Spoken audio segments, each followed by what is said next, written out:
પહેલગામ હુમલા બાદ ભારત અને પાકિસ્તાન વચ્ચે તણાવની સ્થિતિ, જેને લઈને આજે સાંજે એક મોક ડ્રીલનું આયોજન. સાંજે 4 વાગ્યે 2 મિનિટનું એક સાયરન વાગશે. મોક ડ્રીલના ભાગરૂપે સાંજે 7:30 થી 8 વાગ્યે બ્લેકઆઉટ થશે. ત્યારે તેને લઈને અડાજણ પ્રાઇમ આર્કેડથી એક જનજાગૃતિ રેલીનું આયોજન. પહેલગામ આતંકી હુમલાની ઘટના બાદ પાકિસ્તાન સરહદ પર તણાવભરી સ્થિતિ સર્જાઈ છે.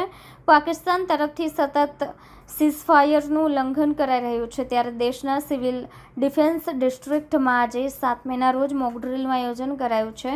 ગુજરાતના 18 જિલ્લાઓમાં પણ આજે સાંજે 4 થી 8 વાગ્યા દરમિયાન મોક ડ્રીલ યોજાશે.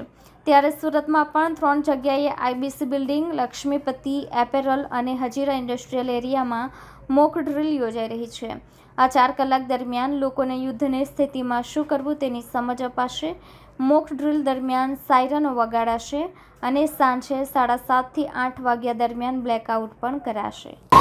આજે દરેક પબ્લિકને, નાગરિકને શિક્ષણ મળે, અનુભવ મળે. પ્રેક્ટિકલ આ એક મોક ડ્રીલ છે.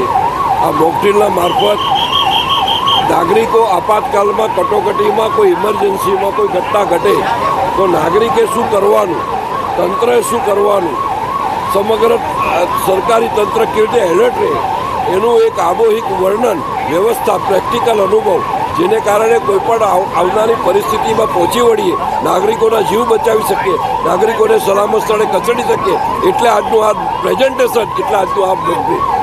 ભારત સરકારશ્રી તરફથી આજે સમગ્ર દેશમાં ઓપરેશન અભ્યાસ અંતર્ગત મોક ડ્રીલનું આયોજન કરવા માટેની સૂચના આપવામાં આવેલ છે. ગુજરાતના માનનીય મુખ્યમંત્રીશ્રી અને માનનીય ગૃહ રાજ્યમંત્રીશ્રીના માર્ગદર્શન હેઠળ આજે સમગ્ર સુરત શહેરમાં મોક ડ્રીલનું આયોજન કરવામાં આવ્યું છે. ઓપરેશન અભ્યાસ અંતર્ગત 4 વાગ્યા 49 સ્થળો ઉપર એકસાથે અલાર્મ બજાવવા માટેની કામગીરી કરવામાં આવેલ છે. સુરત શહેરના અલગ અલગ 3 વિસ્તારોમાં ઇન્ટરનેશનલ બિઝનેસ સેન્ટર, હઝીરા અને સચિન ખાતે મોક ડ્રીલનું આયોજન કરવામાં આવી રહ્યું છે. જેમાં પોલીસ વિભાગ, fire, ambulance, collector office, corporation, industries અને વિવિધ વિભાગો મળીને મોક ડ્રીલનું આયોજન કરી રહ્યા છે. લોકોના સાથે જ એમપીશ્રી, એમએલએશ્રી, મેયરશ્રી અને પદાધિકારીશ્રીઓ પણ આ મોક ડ્રીલમાં જોડાયા છે. સાંજે 7:30 વાગ્યાથી 8 વાગ્યા સુધી બ્લેકઆઉટનું પણ આયોજન સમગ્ર સુરત શહેરમાં કરવામાં આવ્યું છે. લોકોને સતત આની માહિતી મીડિયાના થ્રુ, સોશિયલ મીડિયાના થ્રુ, પબ્લિક એડ્રેસ સિસ્ટમ અને મીટિંગ્સ કરીને પહોંચાડવામાં આવી રહી છે.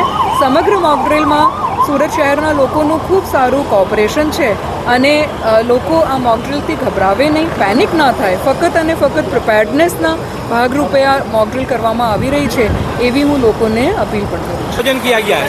अभी सभी को मालूम है कि पाकिस्तान के साथ में हमारे संबंध अच्छे नहीं चल रहे, इसीलिए केंद्रीय सरकार और राज्य सरकार की गाइडलाइन के तहत जो ऑपरेशन अभ्यास का एक मोक ड्रिल लिया गया है और उस मोक ड्रिल के तहत यहाँ पे आज इंटरनेशनल बिजनेस सेंटर में मोक ड्रिल का आयोजन किया गया है.